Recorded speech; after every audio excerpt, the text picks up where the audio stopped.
Hey guys, my name is Daniel. And I'm Mariah, and today we're going to talk about one of the most important questions to ask yourself before you get married.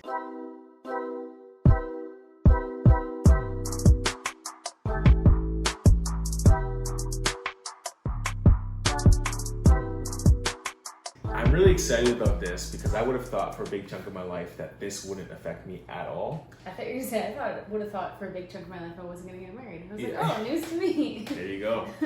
And but as I grew older and more mature in of Yeah. myself, I've realized that it affects me and affects my relationships and affects others in relationships way more than I would have thought. And this question is, which insecurity of mine will ruin a future relationship of mine?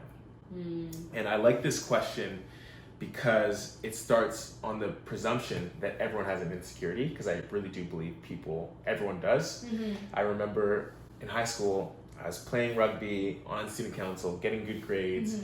I loved my family, had a solid mom and dad figure at home, and I really felt that I didn't have any insecurities.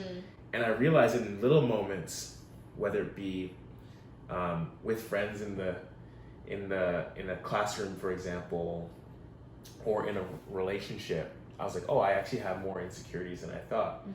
And I think that insecurities of ours manifest in different ways, and we have to be mindful of it, because if we're not, it affects relationships in so many ways. Yeah. So, and I think that, I remember when we were dating, you said to me, you asked me, oh, do you have any insecurities? And then I kind of was like, not really, because for me, the word insecurity was always associated with body image and looks.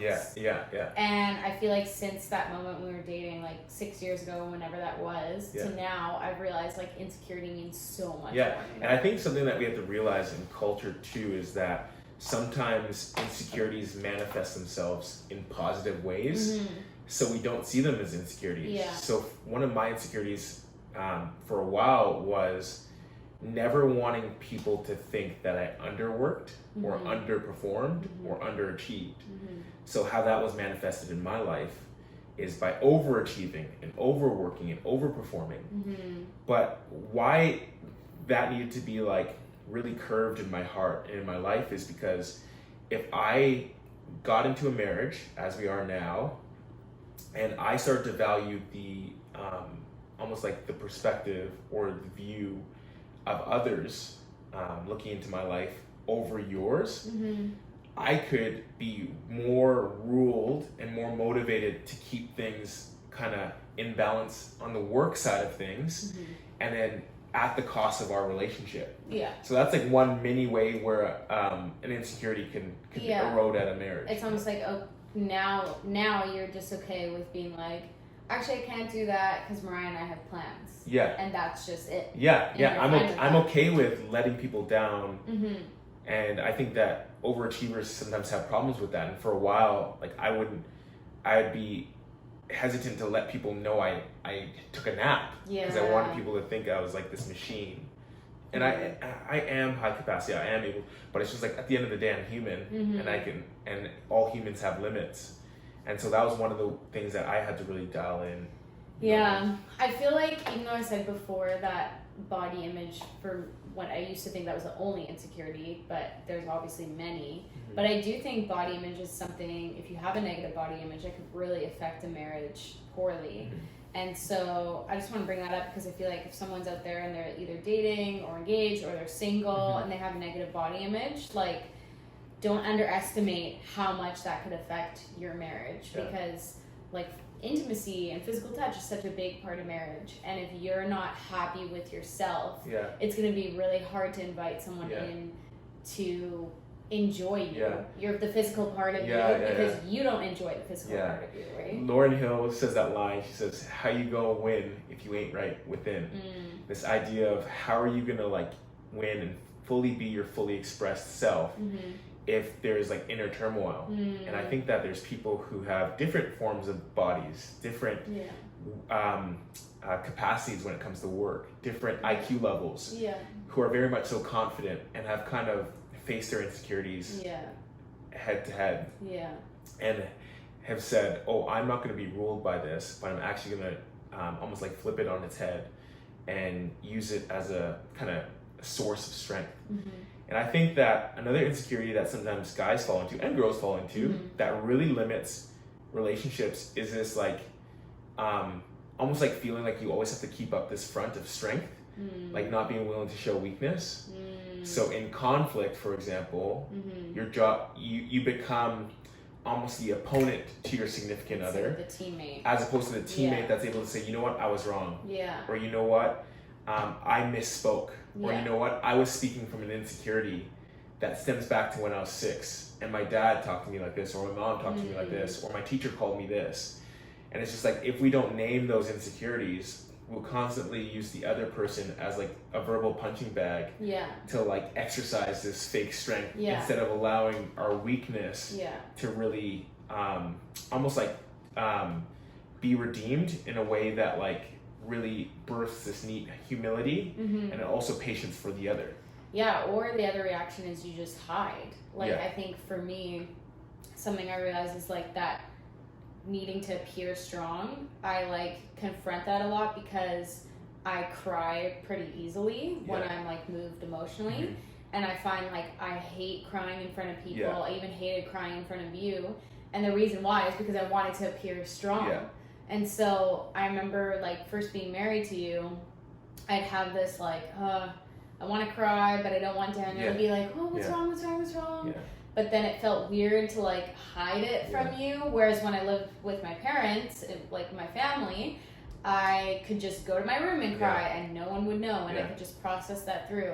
And I think like having those moments alone, it's not a bad thing, but I just didn't like that inside me. I was like, I want to hide it from you. I didn't want you to know. No, that's and really so then good. I had to really break that down and get comfortable with like, just like being like, I'm upset about something, and then just crying in front of you. And I think over time you got used to it and realized, okay, every time she cries isn't a big alarming thing. It's just she needs to process something.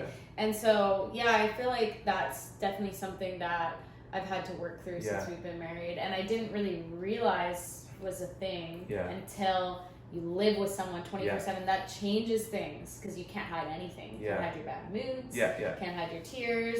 Can't hide your frustrations because you're with them all the time. And I think that something that we've experienced in our like careers and throughout our life of doing even like premarital counseling with couples and even marital counseling with couples and family and friends and stuff like that, we've realized that a lot of like even like marital infidelity ties back to insecurity. And there's this thing that I just wanted to put my finger on, this idea of like being insecure in your physical features and how that manifests in desiring validation from the opposite gender. Because there'll be guys who, for example, feel as if, okay, I'm set. I got validation from this girl I've been chasing for 6 months or 12 months or 2 years. I will no longer need the validation of the opposite gender. But if that's unresolved heading into marriage, it won't stop because the ring's on your finger. You'll still desire that validation from other women in your life, or for women, other men in their life. And then there's that one moment where your husband or wife is maybe a bit of out of shape, or you guys have been in a season where both of you are tired, haven't really prioritized the relationship, haven't really prioritized encouraging the other, and then you see the woman at work or the man at work who's giving you that validation and attention. And then slowly but surely you find yourself on lunch dates with them that are about business. And you're going for walks and you're putting yourself in the way of the other person because you know that other person makes you feel so good inside. But really, it's just almost like putting a Band-Aid over this insecurity that you have that's being like very much so fed into by this person. And it's not like, I think you were kind of getting at this, but not necessarily physical insecurities, but like I feel like most of the time cheating happens because of emotional insecurities. Like, oh, my husband never listens to me or isn't present with me, even for little things like talking about your day or just like chatting about life.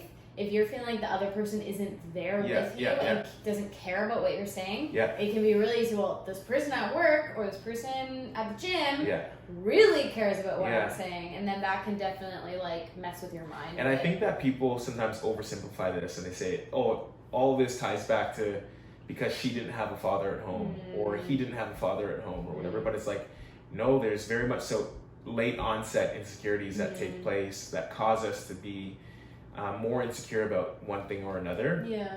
So again, ask yourself the question, what insecurity of mine is going to ruin a future relationship of mine? That's a really good question to consider before marriage. Yeah. And really work on. And sometimes the answer doesn't come right away. Yeah. Like, I think sometimes that's a question you really need to dwell on. Yeah, and think kind on. of like observe your life. Ask like, people around observe you. yourself at work or yourself as a daughter, yourself as a It's friend. so true. And So see true. like, oh, why did I get super defensive Yeah. there? Why Why did did I that have that offend me? internal Yeah, reaction? Why that's did that good. offend me? And then you'll start to realize, oh, that's one of my insecurities. Because that's not really a like, what's my insecurity? Bam, you have the answer. Yeah. It's not always like Yeah. that. Sometimes you really need to reflect.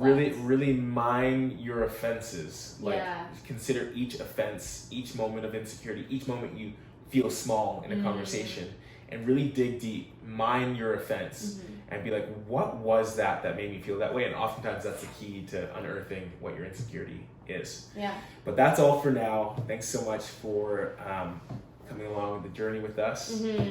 You know what to do.